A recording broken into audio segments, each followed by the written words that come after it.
નમસ્કાર દોસ્તો, સ્વાગત છે આપ સર્વનું તમારી પોતાની YouTube channel ocean coaching classes પર। મિત્રો, આજે આપણે ધોરણ 4ના ગુજરાતી વિષયની તારીખ 16/3/2024ના રોજ જે એકમ કસોટી લેવાવાની છે તે એકમ કસોટીની જે ઓરિજિનલ પ્રશ્ન બેંક છે તેનું સંપૂર્ણ સોલ્યુશન આપણે આ વિડીયોની અંદર જોવાના છે। મિત્રો, આપણી આ ચેનલ ઉપર ધોરણ 4ના ગુજરાતી સહિત બધા જ વિષયના જે મોસ્ટ આઈએમપી પ્રશ્નપત્ર છે તે મોસ્ટ આઈએમપી પ્રશ્નપત્ર અને જે અસાઇનમેન્ટ છે તે અસાઇનમેન્ટ આપણે બનાવેલા છે બ્લુ પ્રિન્ટના આધારે તે પણ મુકાઈ ચૂક્યા છે। અને સાથે સાથે અત્યાર સુધી જેટલી પણ એકમ કસોટીઓ લેવાય છે તે બધી જ એકમ કસોટીઓના સંપૂર્ણ સોલ્યુશનના વિડીયો અને પીડીએફ બંને મુકાઈ ચૂક્યા છે। તો જરૂરથી તેનો અભ્યાસ કરી લેજો। એ વિડીયો અને પીડીએફનો અભ્યાસ કરવા માટેની લિંક તમને નીચે ડિસ્ક્રિપ્શન બોક્સની અંદર મળી જશે। સાથે સાથે આપણા વોટ્સઅપ ગ્રુપમાં પણ જરૂરથી જોડાઈ જજો, જેથી કરીને આવનારા તમામ વિડીયો અને પીડીએફની લિંક તમને વોટ્સઅપ પર પ્રાપ્ત થતી રહે। પ્રશ્ન નંબર 1માં કહ્યું છે કે યોગ્ય વિકલ્પ પસંદ કરી આપેલ ફકરો પૂર્ણ કરો, જેના કુલ 5 માર્ક છે। હવે ખાલી જગ્યા આપણે અથવા, પરંતુ, તેથી, પણ, કેમ કે વગેરે જેવા સંયોજકોની મદદથી બનાવવાનો છે। તો જોઈએ આપણે પહેલો ફકરો। અમે રમતા હતા પરંતુ, અહીંયા જવાબ આવશે પરંતુ, અમારે ફરવા જવું હતું। કેમ કે, અહીંયા જવાબ આવશે કેમ કે ફરવાની મજા અલગ હોય છે, તેથી અમે અમદાવાદ અથવા મહેસાણા જવાનું નક્કી કર્યું, પણ બસનું આયોજન થયું નહીં। તો આવી રીતે આપણે આ જે સંયોજકો છે તે મૂકી અને આ ફકરો પૂર્ણ કરી શકીએ। બીજું, ઉનાળામાં ગરમી પડે, અહીંયા જવાબ આવશે તેથી। સુતરાઉ કપડાં સારા, કેમ કે તેનાથી પરસેવો ઓછો થાય, અહીંયા જવાબ આવશે કેમ કે। પણ સુતરાઉ કપડાં મારી પાસે નથી, તો અહીંયા જવાબ આવશે પણ। ખાલી જગ્યા બજારમાં સારા કપડાં મળે છે, પરંતુ બજારમાં સારા કપડાં મળે છે, તેમાંથી મારે જબ્બો અને શર્ટ લેવાના છે। ત્રીજું, સુનિલને હોકી ગમે છે, પણ રમેશને સંગીત ખુરશી, તેથી તેઓને રમત રમવું ગમે છે, કેમ કે તેઓના મિત્રો તેમને પ્રોત્સાહન આપે છે, પરંતુ પરિવારના સભ્યો તેમને ભણવા અથવા રમવા બેમાંથી એક પસંદ કરવા જણાવે છે। ત્યાર પછી ચોથું, મને હિન્દી ગમે છે, પણ મારા મિત્રને ગણિત ગમે છે, તેથી અમે શાળામાં સમયસર જઈએ છીએ, કેમ કે સમયસર તાસ શરૂ થાય છે, પરંતુ તાવ આવતો હોવાથી હિન્દી અથવા તો ગણિત બંનેમાંથી કોઈ એક જ તાસમાં જવાય। પાંચમું, સૂરજ દિવસે દેખાય છે, પણ ચંદ્ર રાત્રે દેખાય છે, તેથી ચંદ્ર વહેલો મોડો આવે છે, પરંતુ સૂરજ સમયસર દેખાય છે, કેમ કે સૂરજ સ્વયં પ્રકાશિત છે। ચોમાસામાં વરસાદ આવે છે, તેથી સૂરજ થોડીવાર ગાયબ થઈ જાય છે, પણ ચંદ્ર દેખાતો જ નથી। મિત્રો, તારીખ 16/3/2024ને ધોરણ 4ની ગુજરાતીની જે એકમ કસોટી લેવાવાની છે તેની જે ઓરિજિનલ પ્રશ્ન બેંક છે તેના સંપૂર્ણ સોલ્યુશનની પીડીએફ આપણી ચેનલ ઉપર મુકાઈ ચૂકી છે।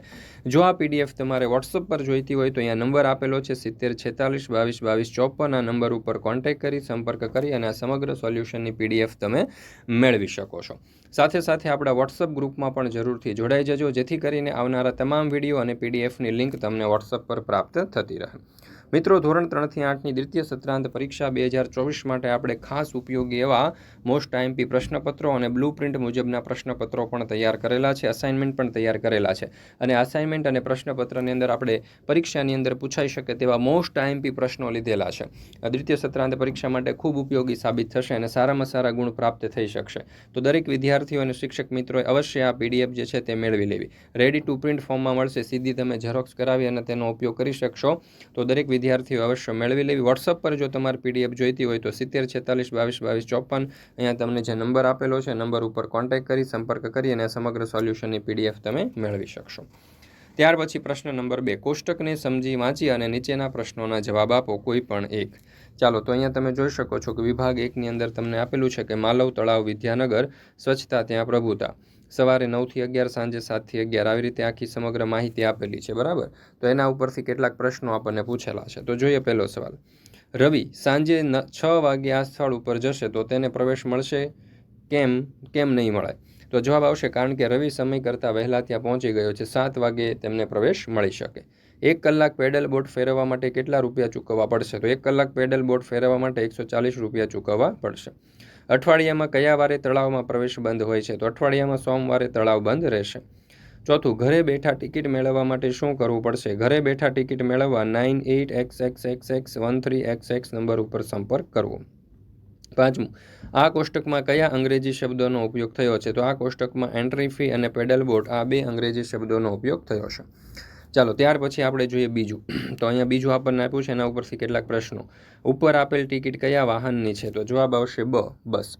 બીજું, બસ કઈ તારીખે ઉપાડી હતી? તો બસ 14/3/2023ના રોજ ઉપડી હતી. ત્રીજું, જેતપુર જવા માટે રાજકોટથી કેટલા રૂપિયા ભાડું ચૂકવવું પડ્યું? તો જેતપુર જવા માટે રાજકોટથી 161 રૂપિયા ભાડું ચૂકવવું પડે.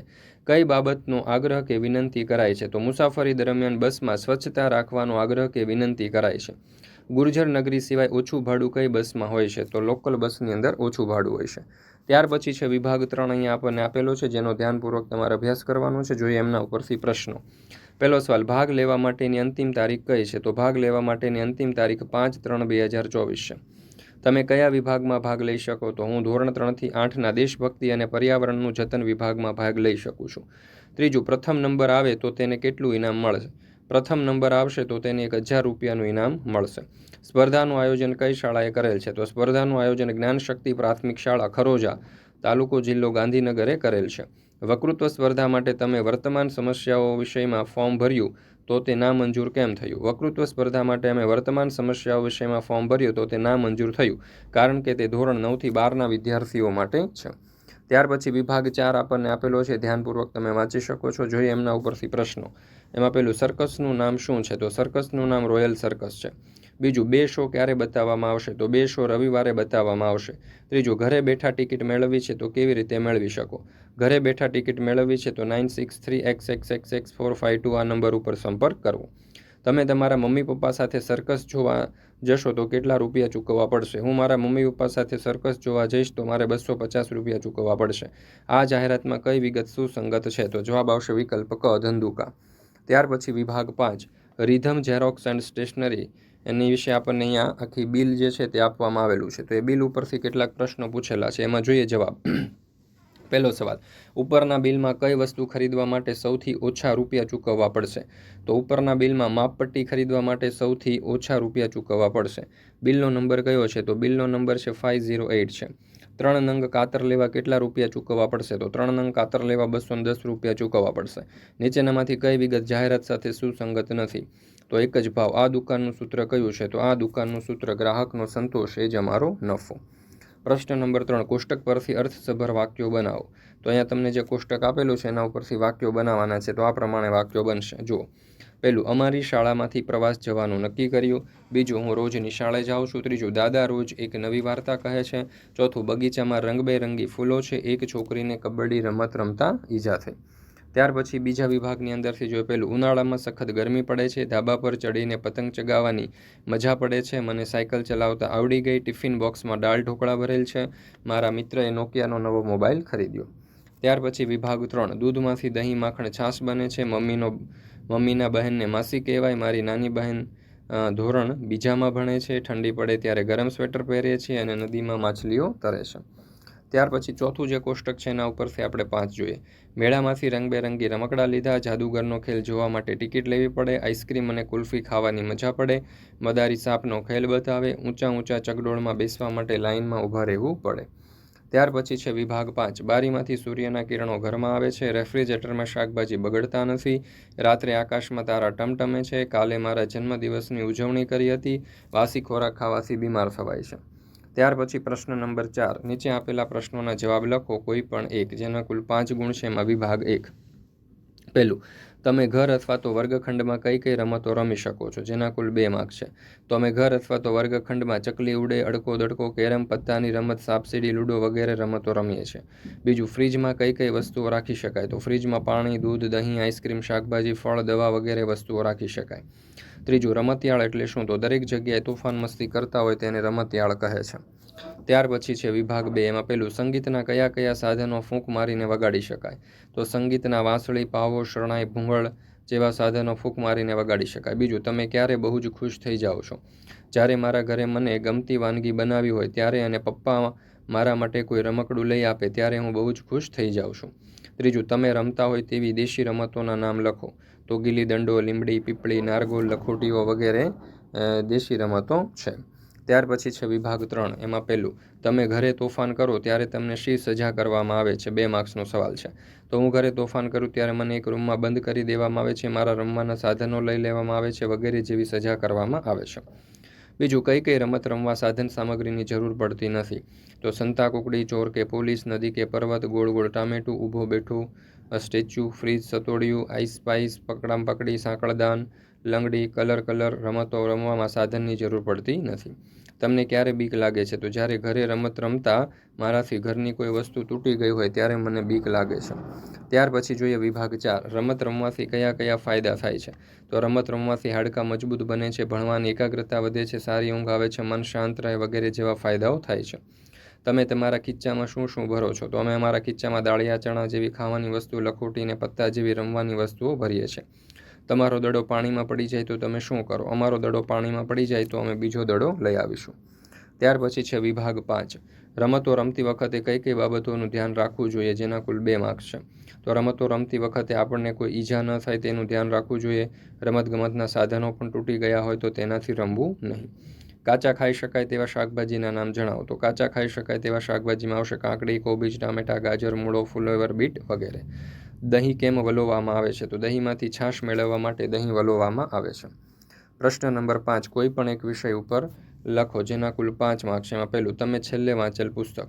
તો છેલ્લે મેં થોર અને ફૂલની વાર્તાવાળું પુસ્તક વાંચ્યું હતું, જેમાં એક માળીના બગીચામાં ઘણા બધા રંગબેરંગી ફૂલો હતા, પણ બગીચાની વચ્ચે એક થોરનો છોડ હતો જે ફૂલોની વચ્ચે કદરૂપો લાગતો હતો. ફૂલોને પણ થોરના ખરાબ રૂપના કારણે તેનાથી નફરત હતી. ફૂલ થોરને બોલાવતા નહીં, પણ થોરને એમ લાગતું કે ફૂલ મારી સાથે બોલે. થોડાક સમય પછી માળીને જે ગામમાં રહેતો હતો તે ગામમાં દુષ્કાળ પડ્યો, પાણીની અછત હતી. માળી ખૂબ દૂરથી કૂવામાંથી પાણી લાવી અને ફૂલોને પીવડાવતો, પણ એક દિવસ કૂવામાં પણ પાણી ખૂટી ગયું. પછી માળીથી કોઈ પણ વાત શક્ય ન લાગી. આથી તેણે ગામના અન્ય લોકોની જેમ બીજા ગામ જવાનો નિર્ણય કર્યો અને થોડાક સમય પછી જ્યારે ગામમાં વરસાદ પડ્યો ત્યારે માળી પાછો આવતો હતો ત્યારે તે વિચારતો હતો કે મારા બગીચાના ફૂલ સુકાઈ ગયા હશે, પરંતુ એવું થયું ન હતું, કારણ કે થોરે પોતાના પોલાણમાં રહેલું પાણી બધા જ ફૂલોને પાયું હતું. આથી ફૂલના છોડ સુકાયા નહોતા અને ફૂલના છોડ અને થોર વચ્ચે દોસ્તી થઈ ગઈ. ત્યાર પછી બીજું, તમારી મનપસંદ દેશી રમત. તો મારી મનપસંદ દેશી રમત છૂટદડી છે, જેમાં સંખ્યા હોય છે 2 થી વધુ. સાધન છે રબરનો કે કપડાનો ગૂંથેલો પોંચો દડો. તૈયારી શું કરવાની હોય? તો કે બાળકોના સંખ્યા પ્રમાણે હદ નક્કી કરવી, મેદાનમાં જેને જ્યાં ફાવે ત્યાં ઊભા રહે, એક બાળક હાથમાં દડો રાખો. રમત કેવી રીતે રમવી? તો કે દડો પકડીને ઊભેલો બાળક દડાને ગમે તે એક દિશામાં અથવા તો અધ્ધર ઉછાળવા એટલે રમત શરૂ થાય. જેના હાથમાં દડો આવે તેણે બીજાને ઘા કરીને મારો. ઘા કરતી વખતે અને હાથમાં દડો આવ્યો હોય એ પછી જ્યાં ઊભા હોય ત્યાં જ ઊભા રહીને ઘા કરવાનો. રમનારે હદની બહાર જવાનું નહીં. એક જણાના હાથમાંથી દડો આંચકી કરવો નહીં. નોંધ, ઘા કરવાને બદલે બીજાને દડો હાથોહાથ પણ આપી શકાય છે. વિષય, આ રમતથી બાળકો દડાને ઝીલતા, પકડતા, ઘા કરતા અને ઘાથી બચતા શીખશે. આ રીતે સ્વક્ષણની તાલીમ મળે છે અને ઘા વાગ્યો હોય તો તે સહન કરતા શીખે છે. ત્રીજું, ધોરણ 3નો મને ગમતો એકમ. તો ધોરણ 3નો મને ગમતો એકમ પાઠ 9, કમળ જળ કમળ જળ કમળ છે. કારણ કે તેમાં કૃષ્ણ જ્યારે રમતા રમતા તેનો દડો નદીમાં પડી ગયો ત્યારે તે લઈ નદીમાં ગયા, જ્યાં હજારો ફેણવાળો બળવાન કાલિય નાગ રહેતો હતો. તે આરામ કરતો હતો. ત્યારે નાગણોએ કૃષ્ણને નાગનો ડર બતાવ્યો, તેના રૂપ રંગના વખાણ કર્યા, તેને 1.25 લાખનો હાર આપવાની લાલચ આપી. આમ છતાં કૃષ્ણ યમુના નદીના ધરામાંથી પાછા ન ફર્યા. ત્યાર પછી ચોથો સવાલ, મારું પહેલું રમકડું. તો હું પહેલા ધોરણમાં હતો ત્યારે મારા પપ્પા મારા માટે એક પાવો લાવ્યા હતા. એ પાવો જોઈ ન તો હું ખૂબ ખુશ થઈ ગયો અને પાવો લઈને હું મારા મિત્ર પાસે પહોંચી ગયો. ત્યાં અમે બંને એ પાવાથી રેલગાડીની રમત રમી. એ જેવી ટ્રેન આવે ત્યારે પાવો વાગે તેમ હું અને મારા મિત્રો પણ એ ટ્રેન બનાવી અને પાવો વગાડતા જવી. પાવો વગાડાવી અમે આખા ગામની અંદર ધમાચકડી કરી મૂકતા. સવારથી લઈને બસ સાંજ સુધી પાવાની અલગ અલગ રમતો રમવાની અને મજા કરવાની. બીજા દિવસે હું પાવો ઘરે વગાડતો હતો, જેનાથી ઘરના તમામ લોકો હેરાન થઈ ગયા. આખો દિવસ અને રાત પાવાનો જ અવાજ સાંભળી ઘરના લોકો થાકી ગયા હતા. મારા મમ્મી મને ખૂબ સમજાવ્યો પણ હું ન માન્યો. મારા પાવાના કારણે આજુબાજુના લોકોને પણ ખૂબ તકલીફ થતી હતી. મારા તોફાનથી કંટાળીને પપ્પાએ મારું રમકડું તોડી નાખ્યું અને હું ખૂબ જ રડ્યો. મિત્રો, તારીખ 16/3/2024ને ધોરણ 4ના ગુજરાતી વિષયની જે એકમ કસોટી લેવાની છે તે એકમ કસોટીનું જે ઓરિજિનલ પ્રશ્ન બેંક છે તેના સંપૂર્ણ સોલ્યુશનનો વિડીયો અને PDF બંને આપણી ચેનલ ઉપર મુકાઈ ચૂક્યા છે. જો તમારે PDF વોટ્સઅપ પર જોઈતી હોય તો વોટ્સઅપ પર PDF મેળવવા માટેની લિંક અહીંયા તમને આપવામાં આવેલી છે નીચે ડિસ્ક્રિપ્શન બોક્સની અંદર. અને જો તમારે આ PDF વોટ્સઅપ પર જોઈતી હોય તો 7046222254 અહીંયા તમને જે નંબર આપવામાં આવેલો છે એ નંબર ઉપર કોન્ટેક્ટ કરી સંપર્ક કરી અને આ ધોરણ 4ની ગુજરાતી વિષયની આ જે PDF છે તે તમે મેળવી શકો છો. મિત્રો, ધોરણ 3થી 8ની દ્વિતીય સત્રાંત પરીક્ષા 2024 માટે ખાસ ઉપયોગી એવા આપણે પ્રશ્નપત્ર પણ તૈયાર કરેલા છે અને અસાઇનમેન્ટ પણ તૈયાર કરેલા છે. અને અસાઇનમેન્ટ અને આ પ્રશ્નપત્ર જે છે તેની અંદર આપણે મોસ્ટ IMP પ્રશ્નો મૂકેલા છે જે તમારી પરીક્ષાની અંદર પૂછાવાની પૂરેપૂરી શક્યતા છે. તો દરેક વિદ્યાર્થીઓએ અને દરેક શિક્ષક મિત્રોએ અવશ્ય આ જે સોલ્યુશન જે છે આ PDF જે છે તે મેળવી લેવી અને તેનો અભ્યાસ કરી લેવો, જેથી પરીક્ષાની અંદર તમે સારામાં સારા ગુણ પ્રાપ્ત કરી શકો. ત્યાર પછી છે 5મું, મને ગમતો તહેવાર. તો હોળી આપણો ધાર્મિક તહેવાર છે. હોળી ફાગણ મહિનાની પૂનમે આવે છે. હોળીના દિવસે લોકો ખજૂર, ધાણી અને દાળિયા ખાય છે. હોળીના દિવસે સાંજે લોકો પાદરમાં હોલિકા દહન કરે છે. હોળી તહેવાર ઉજવવા પાછળ એક ખૂબ જ જૂની કથા છે. એ કથા સંપૂર્ણપણે અહીંયા તમને આપવામાં આવેલી છે. તમે અહીંયાથી વાંચી શકો છો અને તેનો અભ્યાસ કરી શકો છો. તો મિત્રો, ફરી મળીશું આપણે એક નવા વિષયની એકમ કસોટીના સંપૂર્ણ સોલ્યુશન સાથે. મિત્રો, આપણી આ ચેનલ ઉપર અત્યાર સુધી જેટલી પણ એકમ કસોટીઓ લેવાય છે તે બધી જ એકમ કસોટીઓના સંપૂર્ણ સોલ્યુશનના વિડીયો અને PDF બંને મુકાઈ ચૂક્યા છે. તો આ વિડીયો અને PDFનો અભ્યાસ કરવા માટેની લિંક તમને નીચે ડિસ્ક્રિપ્શન બોક્સની અંદર મળી જશે. જરૂરથી તેનો અભ્યાસ કરી લેજો. સાથે સાથે આપણા WhatsApp ગ્રુપમાં પણ જરૂરથી જોડાઈ જજો, જેથી કરીને આવનારા તમામ વિડીયો અને PDFની લિંક તમને WhatsApp પર પ્રાપ્ત થતી રહે.